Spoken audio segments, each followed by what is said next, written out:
Bonjour, ravi de vous retrouver pour cette édition de la mi-journée à la une de l'actualité. 73 nouvelles contaminations au Covid-19 enregistrées ce mardi. Il s'agit de 68 cas contacts et 5 issus de la transmission communautaire. 2 nouveaux décès ont été annoncés et 57 patients guéris. Et puis une enveloppe de 3 milliards de francs CFA pour soutenir le secteur de l'élevage. Le ministre de tutelle s'est rendu dans la zone sylvopastorale pour lancer la distribution de l'aliment destiné aux bétails et volailles. On le verra. Un autre appui, cette fois-ci destiné au secteur de l'artisanat. Il s'agit d'une enveloppe de 2 milliards de francs CFA de la Banque mondiale. L'objectif est de permettre aux artisans de faire face aux conséquences du Covid-19 sur leurs activités. Voilà pour les titres, mesdames et messieurs. Bienvenue et merci de nous recevoir chez vous. D'abord, les nouveaux chiffres du Covid-19 au Sénégal. Ce mardi, 73 nouveaux cas ont été enregistrés. Ces nouvelles infections concernent 68 personnes contacts et 5 contaminés par transmission communautaire. À noter que 2 nouveaux décès ont été annoncés, ce qui porte à 30 le nombre de décédés. On écoute la directrice de la santé, Dr Marie-Khemesse Ngom Ndiaye. Communiqué numéro 79 sur l'évolution de la pandémie Covid-19 au Sénégal. Ce mardi 19 mai 2020, le ministère de la Santé et de l'Action sociale a reçu les résultats des examens virologiques ci-après. Sur 930 tests réalisés, 73 sont revenus positifs, soit un taux de positivité de 7,84%. Les cas positifs sont répartis comme suit: 68 contacts suivis par nos services, 5 cas issus de la transmission communautaire, répartis entre Grand Médine 1, Dakar Faidherbe 1, Yoff 1 et Touba 2. 57 patients hospitalisés ont été contrôlés négatifs et déclarés guéris. 9 cas graves sont pris en charge dans les services de réanimation. L'état de santé des autres patients hospitalisés est stable. À ce jour, 2617 cas ont été déclarés positifs, dont 1133 guéris, 30 décédés et donc 1453 sous traitement. Le Sénégal vient d'enregistrer 2 nouveaux décès liés au Covid-19, ce qui porte à 30 le nombre total de décès liés à l'épidémie. Le premier est un patient âgé de 73 ans et résident à Grand Yoff. Il est décédé le lundi 18 mai 2020 à 20h au centre de santé Nabil Choucair.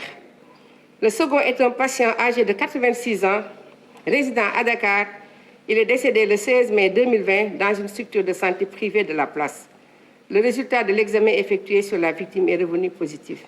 Le ministère de la Santé et de l'Action sociale présente ses condoléances aux familles attristées et exhorte au respect strict des mesures de prévention collective et individuelle.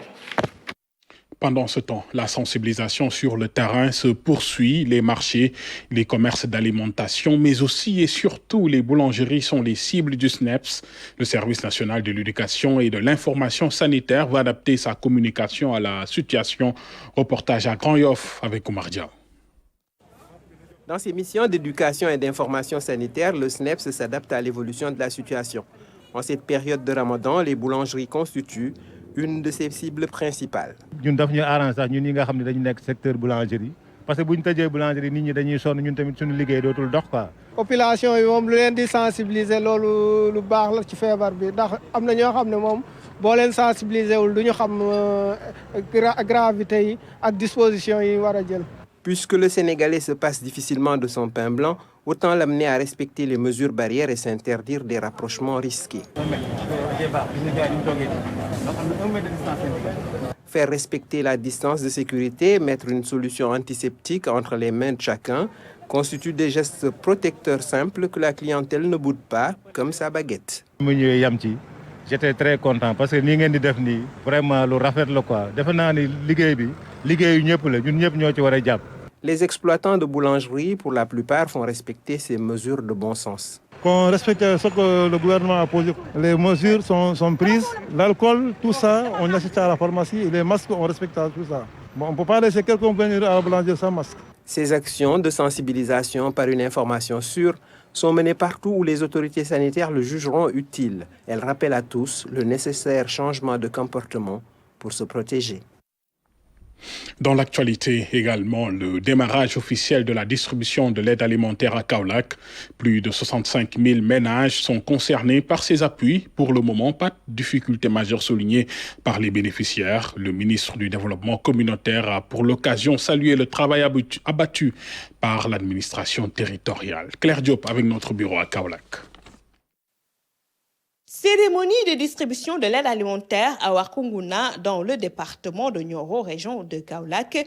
Du riz, de l'huile, du sucre, des pâtes alimentaires et du savon mis gracieusement à disposition par l'État du Sénégal.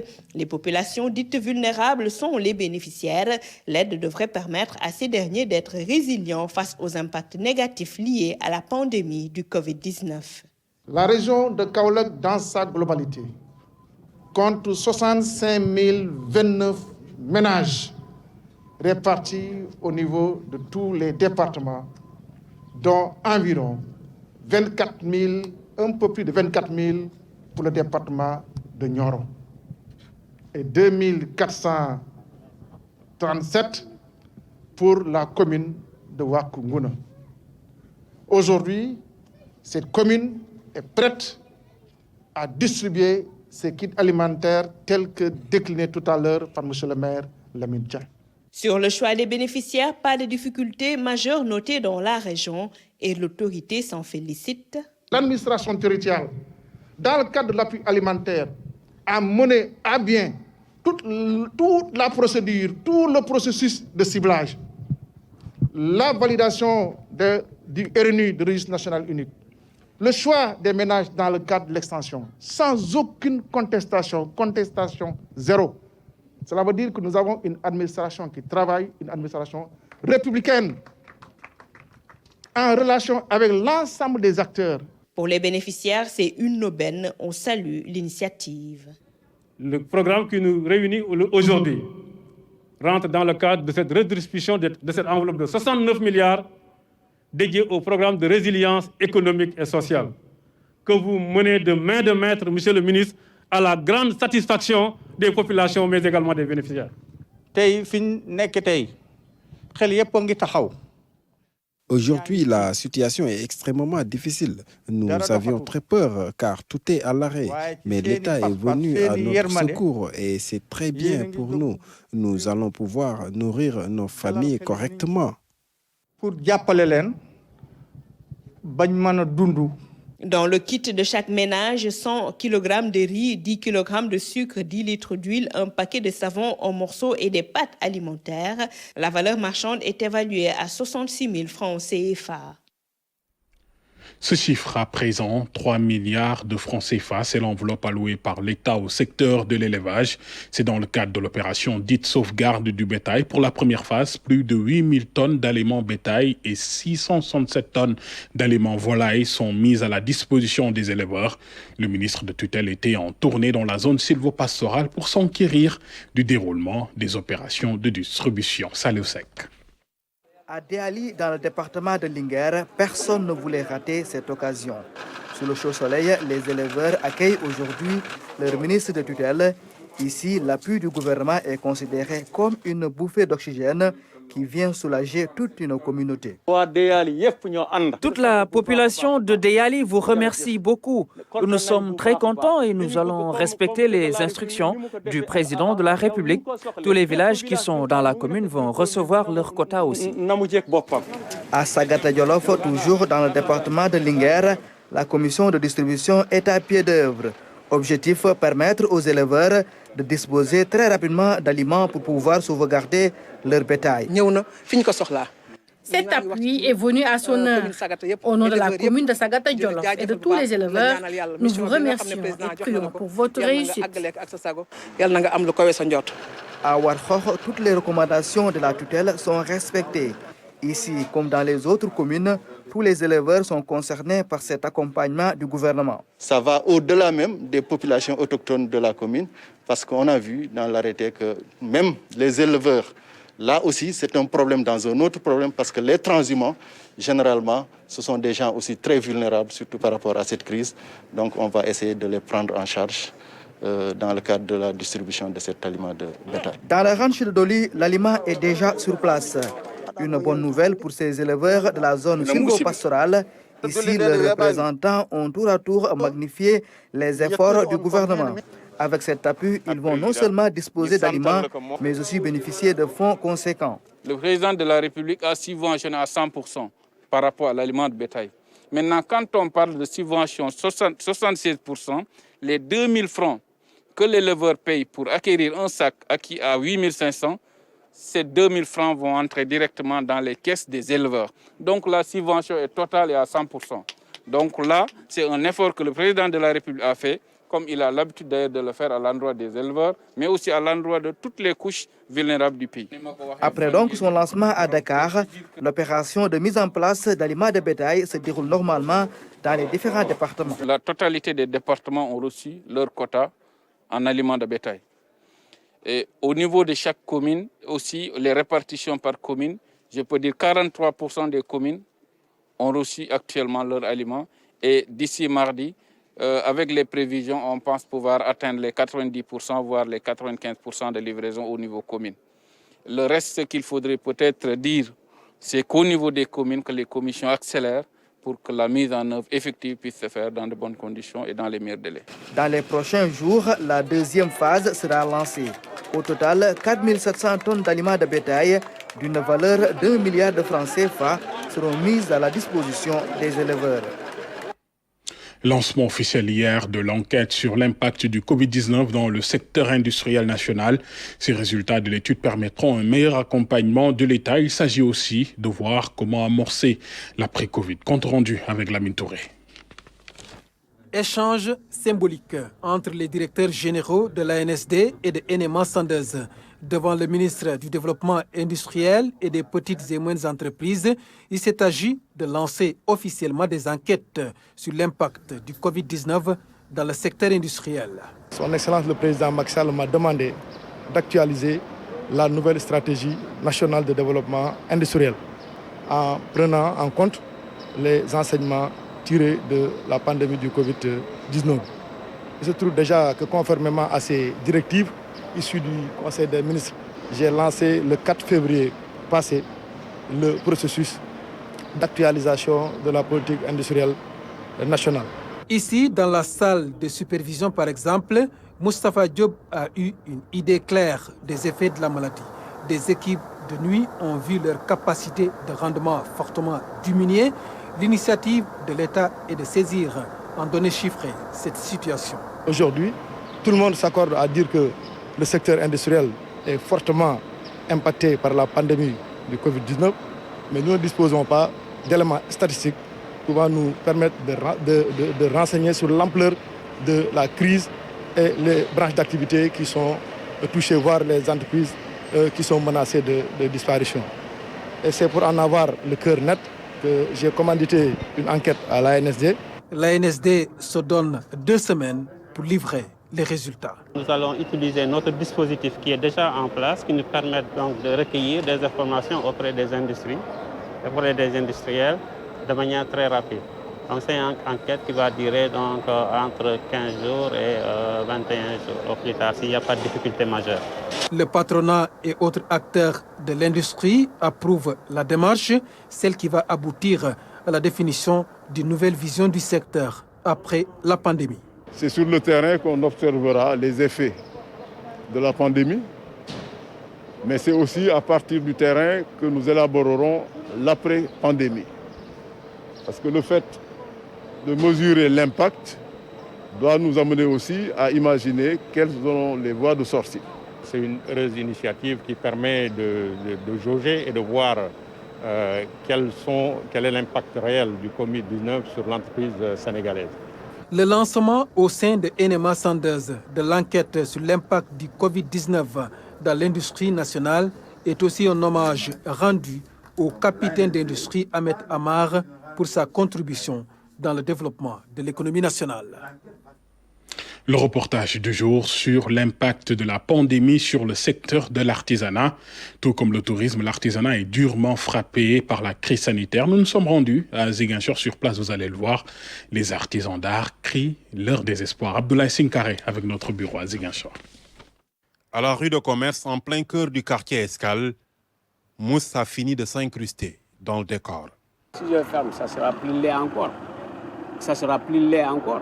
Voilà, les gens ils sont déjà tristes, ils passent, ils ne voient rien. Hein? Après, ils passent, ils voient encore, voilà. C'est pas... Alors qu'il y en a des hôtels à côté, tout ça. Même si on ne travaille pas, au moins ça va améliorer un peu. Moustapha Sarr, de son vrai nom, a passé plus de 20 ans dans l'artisanat d'art et y a connu des fortunes diverses. Quand j'étais à l'ancien bac, là-bas ça marchait bien, ça marchait.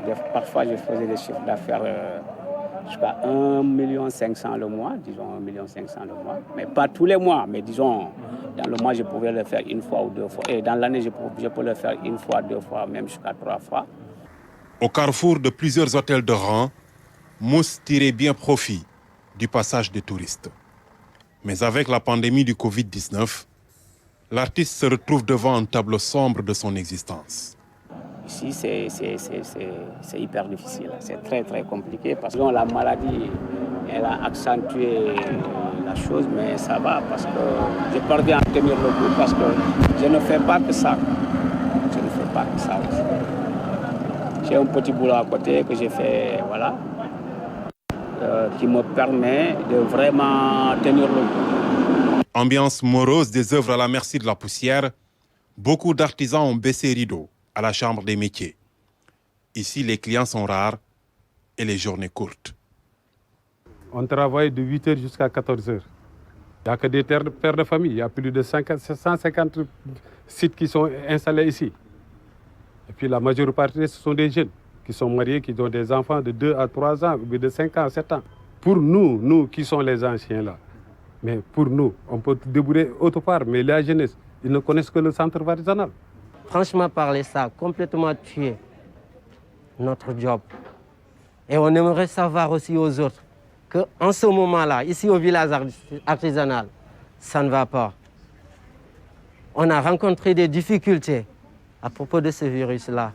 Pas moins de 200 travailleurs ont vu leur sort suspendu à l'évolution de la pandémie. En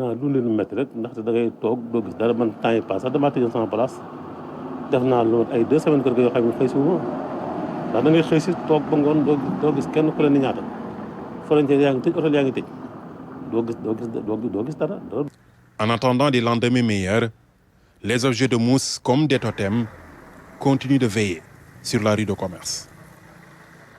Ces acteurs de l'artisanat peuvent quand même pousser un ouf de soulagement. La Banque mondiale vient d'octroyer une enveloppe de 2 milliards de francs CFA au secteur.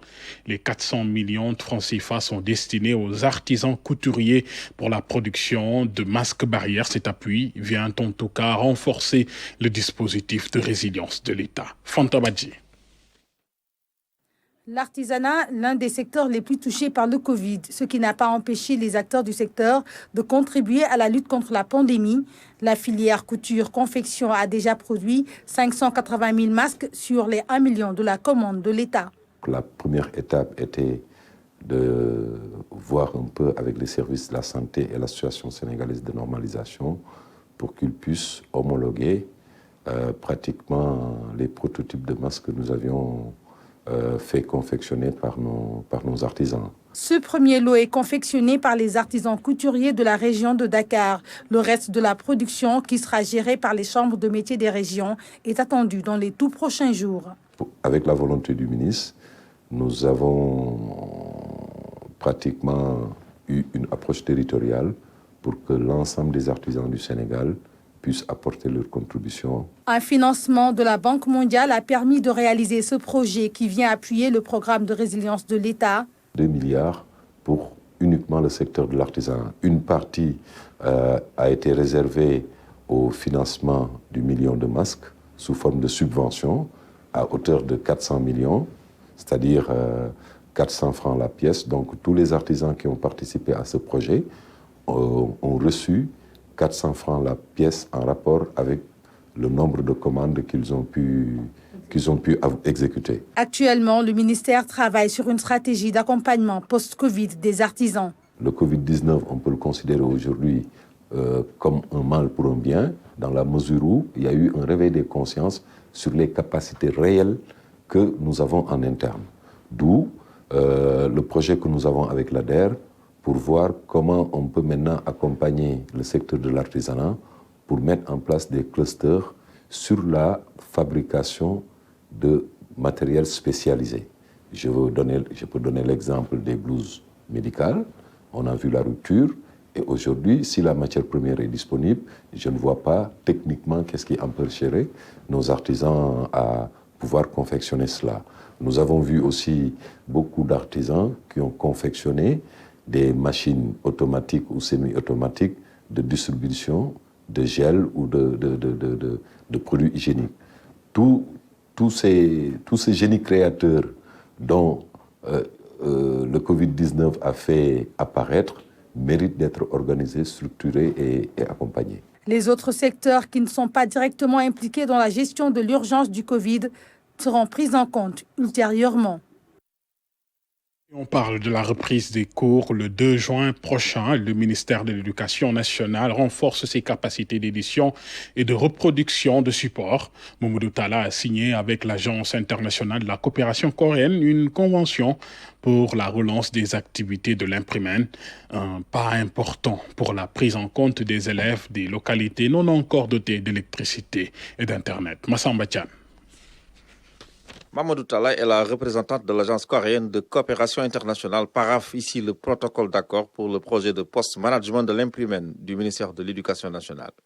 Un outil important pour appuyer l'édition des différents supports dans le secteur de l'éducation et de la formation. Alors après un diagnostic des difficultés, nous avons contacté également notre partenaire qui a envoyé une équipe et qui a accepté aussi de nous accompagner dans une deuxième phase. Donc là, nous avons 2 ans, un contrat de 2 ans à hauteur de $350 000 qui vont accompagner donc l'imprimène pour remettre donc en œuvre nos équipements. Ça va booster le rendement au niveau administratif et au niveau pédagogique. Donc vraiment, c'est un outil extrêmement important pour nous. Très heureux de cette signature et nous souhaitons que cette coopération encore continue. Depuis son implantation ici, l'agence coréenne de coopération internationale a contribué dans différents secteurs d'activité ici au Sénégal, parmi lesquels le secteur de l'éducation, qui est en marche, mais qui a besoin de plus de renforcement de capacité, du personnel, autant du personnel d'appui. Pour le cas de l'imprimerie, les recommandations de l'inspection ont tout de suite pointé du doigt le besoin en formation. Donc ce besoin en formation-là pour le secteur de l'éducation du Sénégal est toujours d'actualité. C'est la raison pour laquelle notre agence est présente. Une convention pour un nouvel envol de l'imprimène. À travers ce financement, le ministère de l'Éducation nationale pourra désormais augmenter ses capacités de production, surtout dans la perspective de doter les établissements de supports pédagogiques dans le cadre de l'initiative Apprendre à la maison. C'est au moment où on a besoin de cette continuité de cette formation à distance, au moment où nous sommes en train d'irriguer le Sénégal en termes de duplicopieurs, c'est important qu'on ait cet outil, ne serait-ce que pour les fascicules comme support de cours. Donc vraiment, c'est venu à son heure. Et également au niveau du management, au niveau du fonctionnement de l'imprimène, nous avions ajouté ce qu'on appelle la fonction service pour prévenir ce qui va se passer, pour qu'après ces 2 ans, qu'on puisse également faire fonctionner notre outil d'une manière indépendante. Depuis son installation en 2016, l'imprimène a produit plus de 4 millions de manuels et supports didactiques pour le système éducatif. À court terme, elle va permettre de créer plus de 50 emplois permanents, directs et indirects. Justement, en prélude à cette réouverture des classes, les autorités académiques et administratives ont décidé de prendre les devants. Un comité régional de développement s'est tenu à cette occasion au menu présentation des plans sanitaires et pédagogiques suivis du dispositif de prévention dans les écoles, entre autres. Ousmane Doy. La reprise des cours annoncée ce 2 juin connaît d'ores et déjà les amorces de mise au point pour son succès. Les personnels d'enseignants, les organisations syndicales d'enseignants en mode de CRD pour faire l'état des lieux avec les autorités administratives. Un point qui rassure. Chaque commune va prendre en charge les besoins de ces écoles. Maintenant, s'il y a des besoins qui ne sont pas couverts, le comité régional du moins va les porter pour qu'au niveau national, vraiment cette question soit prise en charge. Nous avons en tout cas, à notre niveau, des stratégies, des mesures qui, si nous les mettons en œuvre, véritablement, même si la pandémie devait aller jusqu'au mois d'octobre, on pourrait effectivement sauver l'année pour ces classes intermédiaires. Au plan sanitaire comme au plan pédagogique, le moment est à la mise en place de bonnes stratégies de communication, incluant toutes les spécificités du combat contre la maladie à coronavirus. Il s'agit d'abord de sécuriser les différents établissements en y déroulant des opérations de désinfection par le service d'hygiène et par l'ensemble des acteurs qui pourraient accompagner le service d'hygiène. Il s'agit également au niveau de ces établissements d'y faire respecter les mesures barrières, les mesures d'hygiène, de lavage des mains, de distanciation physique, mais surtout du respect des réflexes de prévention retenus par les services de santé. C'est également faire en sorte que les heures de démarrage des cours et d'arrêt des cours soient des heures choisies avec une certaine pertinence. Que les heures de l'élémentaire ne soient peut-être pas celles du moyen secondaire. Il s'agit également d'encadrer les élèves et les enseignants pour qu'ils puissent aller à l'école en toute sécurité. Ce CRD préparatoire de la reprise des cours à Dakar inscrit l'inspection d'Académie de Dakar au cœur des volontés affichées pour vivre avec le virus tout en avançant masqué, avec un respect strict des mesures barrières, si important pour renverser la courbe d'ascension du virus dans tout foyer de rassemblement, notamment dans les écoles de Dakar, qui devraient ouvrir ce 2 juin. Cap maintenant sur Tambacounda, une importante quantité de produits plastiques a été saisie dans les magasins grossistes et détaillants. Cette opération entre dans le cadre de la mise en œuvre effective de la loi relative à la prévention et à la réduction de l'incidence sur l'environnement des produits plastiques. Tchorodien avec notre bureau à Tambacounda.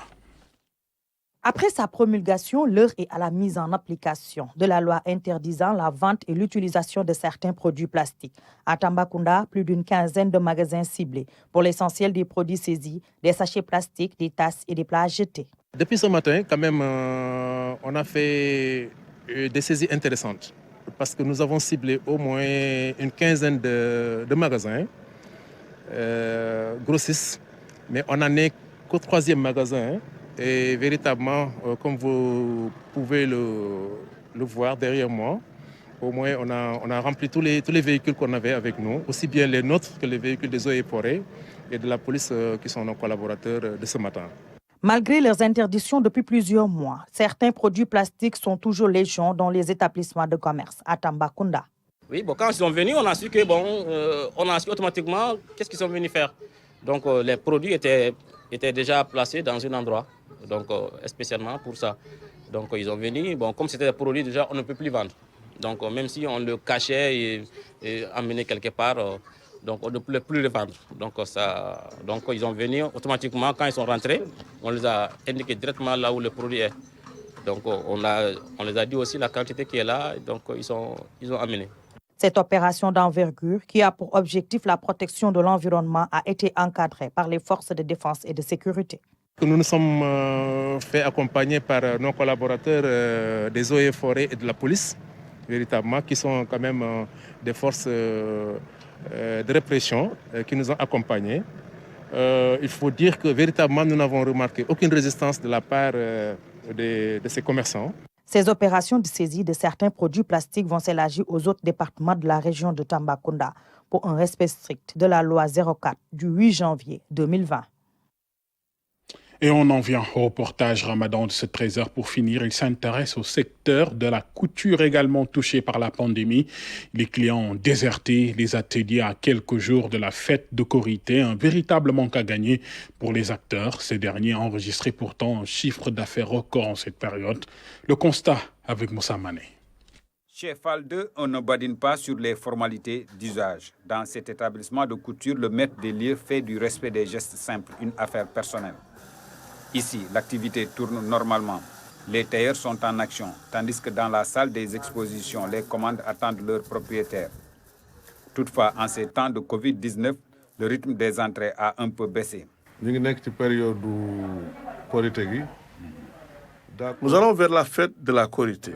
Le Covid est venu chambouler les programmes des clients. Du coup, le rush a baissé. Toutefois, ce n'est pas une raison pour croiser les bras. Il faut porter les masques, respecter les autres gestes barrières et venir travailler. Moi, je crois au travail.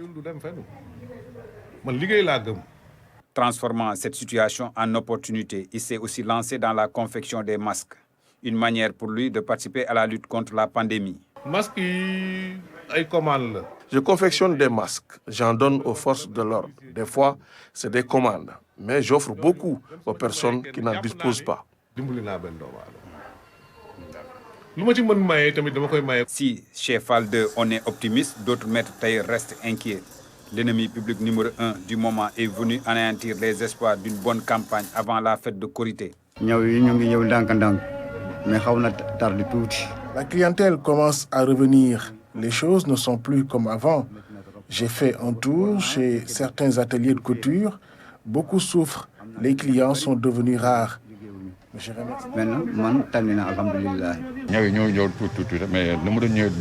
Les commandes arrivent petit à petit. La pandémie nous a pénalisés. Néanmoins, nous restons confiants. Dieu est grand. En ces temps où il faut respecter la distanciation physique, la prise de mesures est devenue un casse-tête. Néanmoins, chacun a sa méthode. Cela fait longtemps que je suis dans ce métier. Je prends peu de mesures. Si je te vois seulement, je peux avoir une idée sur ta taille. La plupart de mes clients ont leur taille ici. D'autres me les envoient au téléphone. Après, je les appelle pour la livraison. Même son de cloche chez les vendeurs de tissus. Le rush constaté sur certains étals est l'arbre qui cache la forêt. C'est pas facile, mais nous rendons grâce à Dieu. Par rapport aux autres événements, on s'en sortait beaucoup mieux. C'est très dur pour nous. Il faut nourrir la famille. Tout était bloqué. Mais Dieu merci, les choses commencent à évoluer dans le bon sens. Comme beaucoup de secteurs, celui de la couture reste fortement touché par le Covid-19. Un véritable manque à gagner pour les tailleurs, tous pris pour la fin de cette pandémie.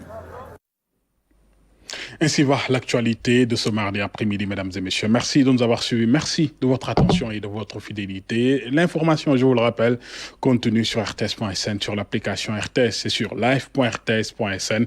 Juste après moi, retrouvez Cheikh Bamba Gueye pour l'édition en Wolof. Je vous souhaite un très bon après-midi et un bon appétit pour ceux qui sont à table, bien sûr.